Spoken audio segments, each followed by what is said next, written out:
The most important words in the crafting of our Constitution are the first three words, we the people. With those three words, the founders described what the government of our new nation was all about. As President Lincoln later summarized, a government of the people, by the people, and for the people. In fact, even in just the crafting of the Constitution, the founders put special emphasis upon those three words, putting them in supersized font before all the details that were to follow.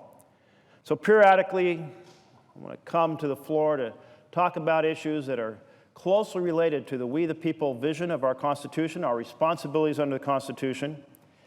And this week, I rise to address the responsibility of Senate and its advice and consent role under the Constitution.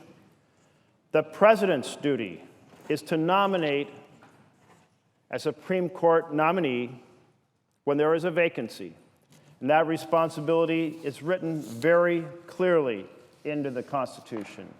It says, he shall nominate and by and with the advice and consent of the Senate shall appoint judges of the Supreme Court in Article 2, Section 2 of our beloved Constitution. And then it's the Senate's responsibility. The Senate's responsibility to provide advice and consent as required, and over time, that's been understood to be to vet the nominee, to determine whether or not that nominee is of fit character to serve in the post that they would serve in, and particularly that's important in the Supreme Court. That's how this esteemed chamber, our beloved Senate, has operated over more than 200 years. And in fact, we need to go back now and understand how this design was created. I've come to the floor before and read from Hamilton's Federalist Paper 76 that summarizes the conversation that was taking place over the nomination process. Some folks in crafting the Constitution thought that responsibility should be solely with what they referred to as the Assembly. That would be with this body, the Senate. And the reason they argued that is that would be a balance to the power of the president in the executive branch if the Assembly, the legislative branch, was to make the appointments.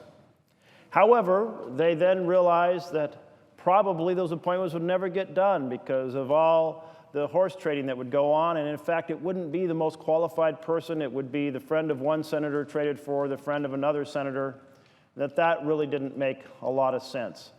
They said, no, it would make more sense to invest the responsibility for the quality of the individual in a single individual. As the expression goes, the buck stops here. It stops on the president's desk.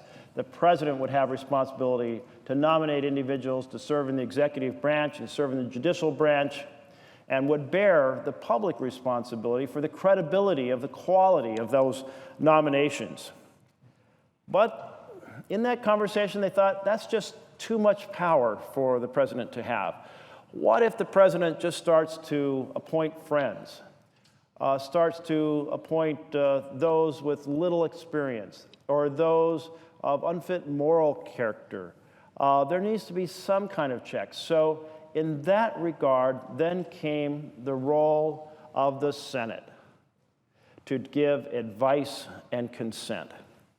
And to do that, that involved a nomination being put before this body, and then debated, and then this body voting on that.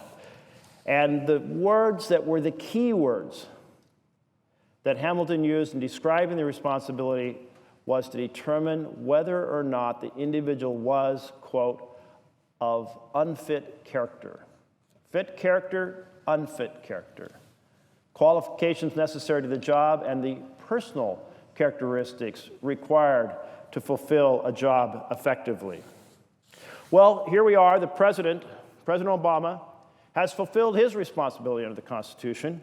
He has nominated Judge Merrick Garland, and now we have our responsibility here in the Senate to vet this nominee, to examine Judge Garland's record, to examine any aspect of his writings or his previous court decisions to determine whether or not Judge Garland is of fit character or unfit character. That's our responsibility in the Constitution.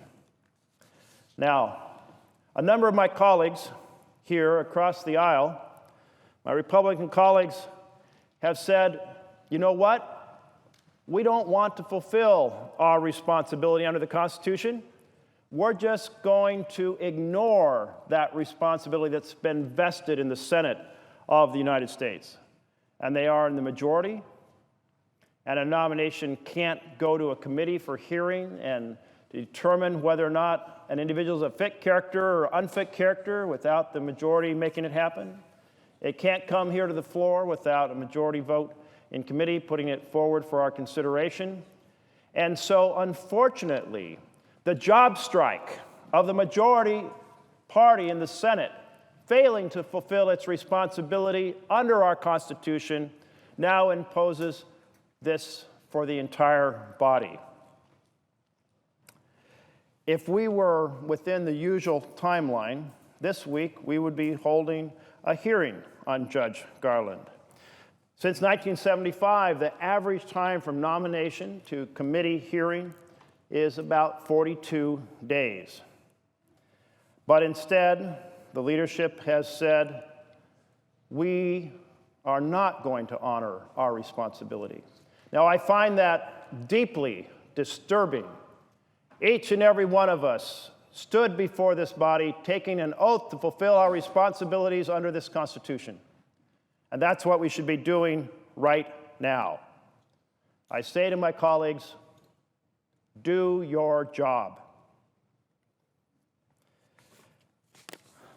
You would think that after a bit of reflection on the importance to the functioning of our government, a bit of reflection upon what we owe to maintain the integrity of our institutions, this decision to go on a job strike would have been reversed.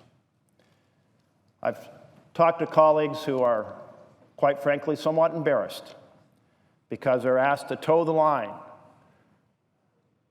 and they don't feel it's right that they should be, in fact, failing to do their responsibility, but there's a lot of pressure on them. Well, we need to set aside political pressure when it comes to the integrity of our institutions. Since the 1980s, every person appointed to the Supreme Court has been given a prompt hearing and a vote within 100 days of nomination. This chart shows 3 different phases. It has the vacancy, and sometimes those vacancies have been longer or shorter in terms of before a nomination occurs. The start of the red bar is the start of the nominating process. And then the green bar shows the time before a vote is taken, so the period of consideration. In every case, the red and green bar together are 100 days or less. This dates all the way back to Justice Sandra O'Connor. That's 100 days. How many days are there between now and when the next president takes office? What is the math? Well, there's 268 days. So for anyone who comes to this floor and says there just isn't time, that individual is just making a case with no foundation, because the record shows that from the time the nomination is made to a vote, time and time again, under Democrats, under Republicans, it's less than 100 days, and yet we have more than 260 days left before the next president takes office. Now, there are other folks who have come to the floor of this chamber, and they have invented this new principle. It's called the job strike during the last year that a president is in office. That there is something in the Constitution which gives this Senate permission not to do its job during the last year a president is in office. Well, I encourage my friends to pull out their Constitution, read the Constitution, find that clause and bring it to the floor, because it does not exist. The Constitution anticipates that each of us will fulfill our responsibilities throughout the entire length we serve until we exit office. That a president will serve and work through all 4 years of his or her term. That a senator will serve and work through all 6 years of his or her term. There is no vacation in the Constitution for the last year. There is no special permission to fail to do your constitutional responsibility in the last year of a term. That simply doesn't exist.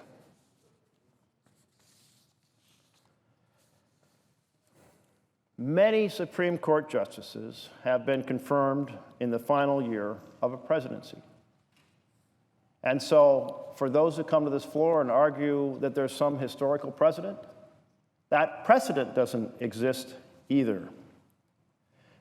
Republican presidents, Democratic presidents have issued nominations regardless of the party in control of the Senate, and the Senate, regardless of the party of the president, has done its job in case after case after case throughout time until this moment. The Senate has vetted the nominees. Individual senators have met with the nominee. Their record has been exposed, the opportunity for public input to all of us, and we have voted in committee and on this floor. And if we look to the recent past, Justice Kennedy was confirmed in the last year of President Reagan's final term. And by the way, the Senate was controlled by Democrats.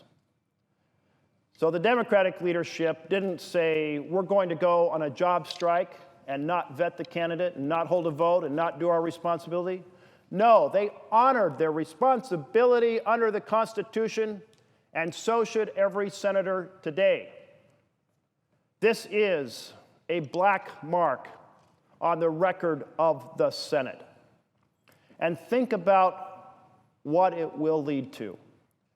Let's say, for example, that the job strike that engaged in today for purely political reasons in an effort to pack the court with more conservative justices, let's say it succeeds in delaying a nomination into the next presidency. And the next president nominates someone from the far edges, way out of the mainstream.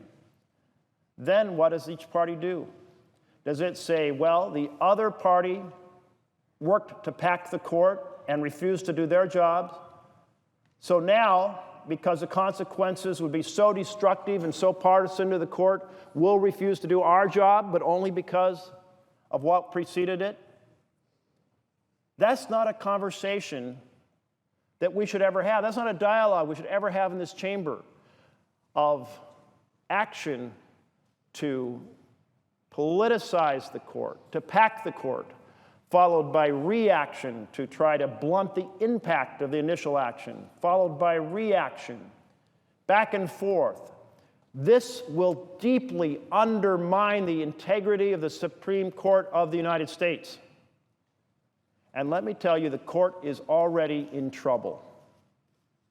The court decisions, the activist court decisions of the far right, trying to write legislation through court decisions to change the fundamental understandings of how our nation operates, have deeply politicized the court already. Citizens United turned on its head the fundamental premise written into our Constitution. Our Constitution was written all about we the people. Jefferson talked about the mother principle. The mother principle is that we could only claim to be a republic to the degree the decisions reflected the will of the people, and that for that to happen, citizens had to have an equal voice. His vision was one of the town square where there was no cost to participate. Everyone got to stand up and have their say. Lincoln talked about the equal voice principle for citizens. This is the fundamental premise that in a republic, to express the will of the people, people have to have the ability to participate in roughly equal proportion. But now the town square is for sale. It's the television, it's the internet, it's the websites, it's the radio, and our court has decided it's okay for the very rich to buy it up and destroy the equal voice principle that our founders so cherished. This activist court on the far right has decided to undermine those important first three words of the Constitution, we the people. Well, this has produced a great cynicism in America, because once this massive concentration of money buys up the town square, buys up the airways, influences elections, it's no longer we the people, it's we the powerful and we the privileged. Wouldn't it be wonderful not to have had these Supreme Court decisions that have undermined the integrity of our Supreme Court? But we have them.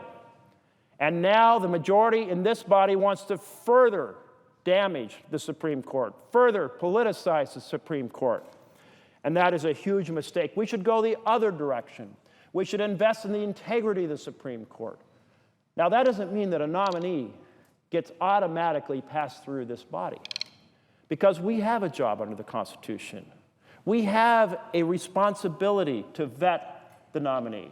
We have the responsibility, as Hamilton said, to judge whether the nominee is unfit or fit. But how can you have that judgment if we do not hold hearings?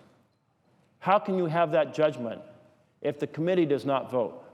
How can you have that judgment if there is not a debate on the floor of the Senate? How can you have that judgment if there is not a vote on this floor? So I say to my colleagues, end your job strike that is so out of sync with the tradition of the Senate. End your job strike that is so damaging to the Supreme Court's integrity.